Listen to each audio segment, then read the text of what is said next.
dagaaladii xafiidka taadaraaded mar la yiraahdiye ama aad ay noo taqaanaa fursaday ayaa waxay dadku isweydiiyeen war hadaynu ma taqaanaa qarniga taqaan kabacdi ma taqaanaa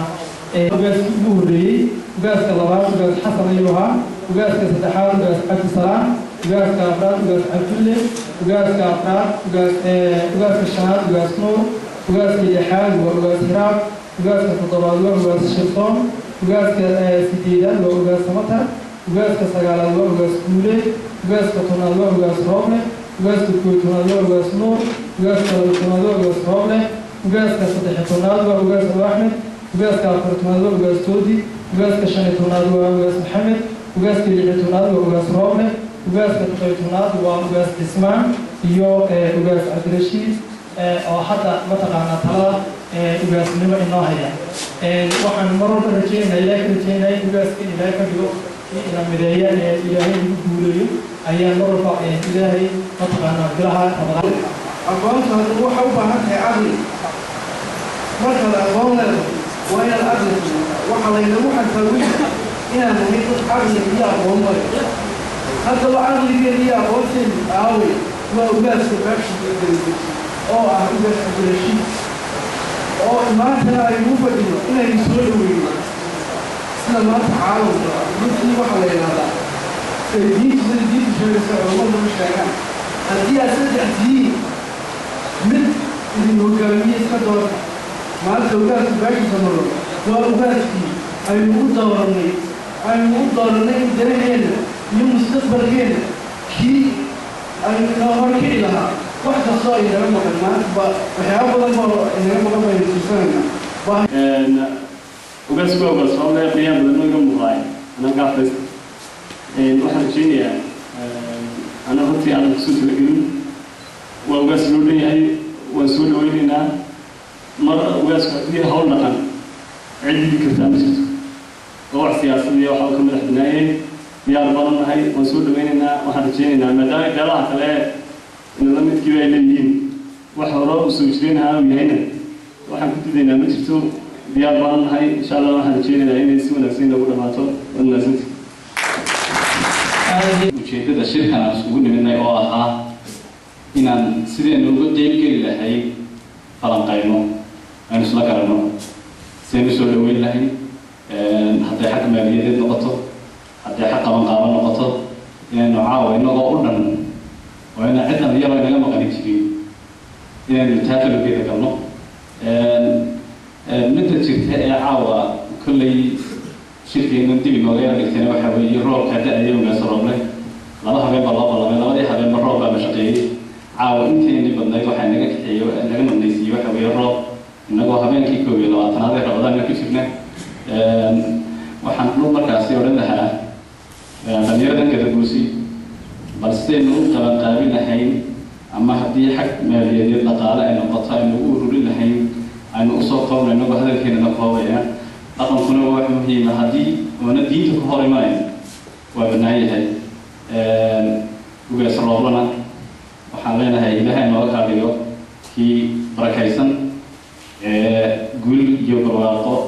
ku gaarsiiyo dadkiisa wixii kolley naga maqan muddaba tabaynayna waxaa weeyaan ugaasnimo odayaasheena dhaqanka ee kolba meel baa lagu dubanayaa ama iyaga is wadaa kolley iska yarooda hor yimaadaane kii noo mida iyo allaha inooga dhigo intaasaan anu kaga baxaya assalaamu calaykum waraxmatullahi السلام عليكم ورحمة الله وبركاته. سلام كثير. وعن هلك السلام على يرتاح صاحب القانتي. اسمه صاحب القانتي حير كاسي تقنا يا عول هذا يوم. مهمة وقت قال إكسوسيسي. أنا واحد بينهم كذا مرة. وحال كنوشنا وحبي وباسكين. سولويتيز. كاتحسي. وحنا كرامون تقنينا وبقرت يوم حضرنا. سولويت وانا قصبنا. waayo marka saan waxaan dhaa isku duubnaanta iyo wada jirkeena iyo hadafkeena saan ku gaari karaa waa ugaas aan runay ugaaskaas aan ku gaari karaa danteena iyo hadafkeena saan ku gaari karaa marka waxaan ugu qasbanahay ama aan mataqaana dhalinyar iyo waayeel iyo cafar iyo mataqaana iyo carruur iyo dumarba inaanu uga sara kacnoon isku nidaamno sidii loo soo dhaweyn lahaa waxaan maleynayaa waxbay nagaba dhibna soo dhaweyntiisa haddana caawa intaa dhalinyartii soo xaqaantay intii kalena inta kaleba si gaarsiinaysa waxaan rajeynayaa mataqaanaa shay in si organize loo mataqaana dhalinyaro ka shaqeysa caawa halkanba sidaa loo sheegay aad uga magacaawdaan aniguna xaggii ama supportiga dhinaca iyada hadduu qofka hadalkaa ka deeqo buugta hadalkaa deeq diyaar baan uga nahay haddaan magacaaga unka hadlay iyo magaca dhalinyartaba wax kaloon halakay dhammaynti waa mahadsantihiin salaamu calaykum profesorku aad iyo aad u mahadsanyahay sida wacan noogu qaadan dhigay hadalkaasi ku aadan ugaas cabdirashiid ugaas roobne ugaas tuuti ilaahay haroonayaal in ugaaskeena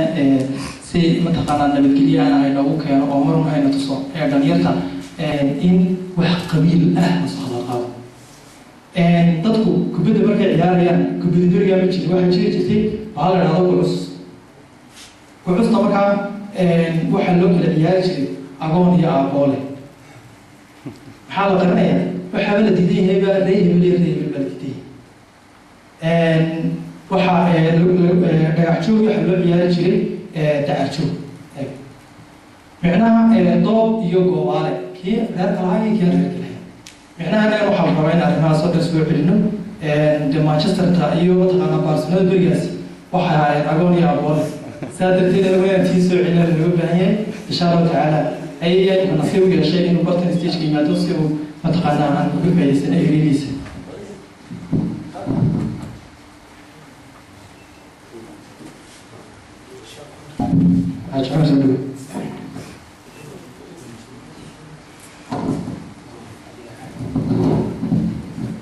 السلام عليكم ورحمة الله وبركاته.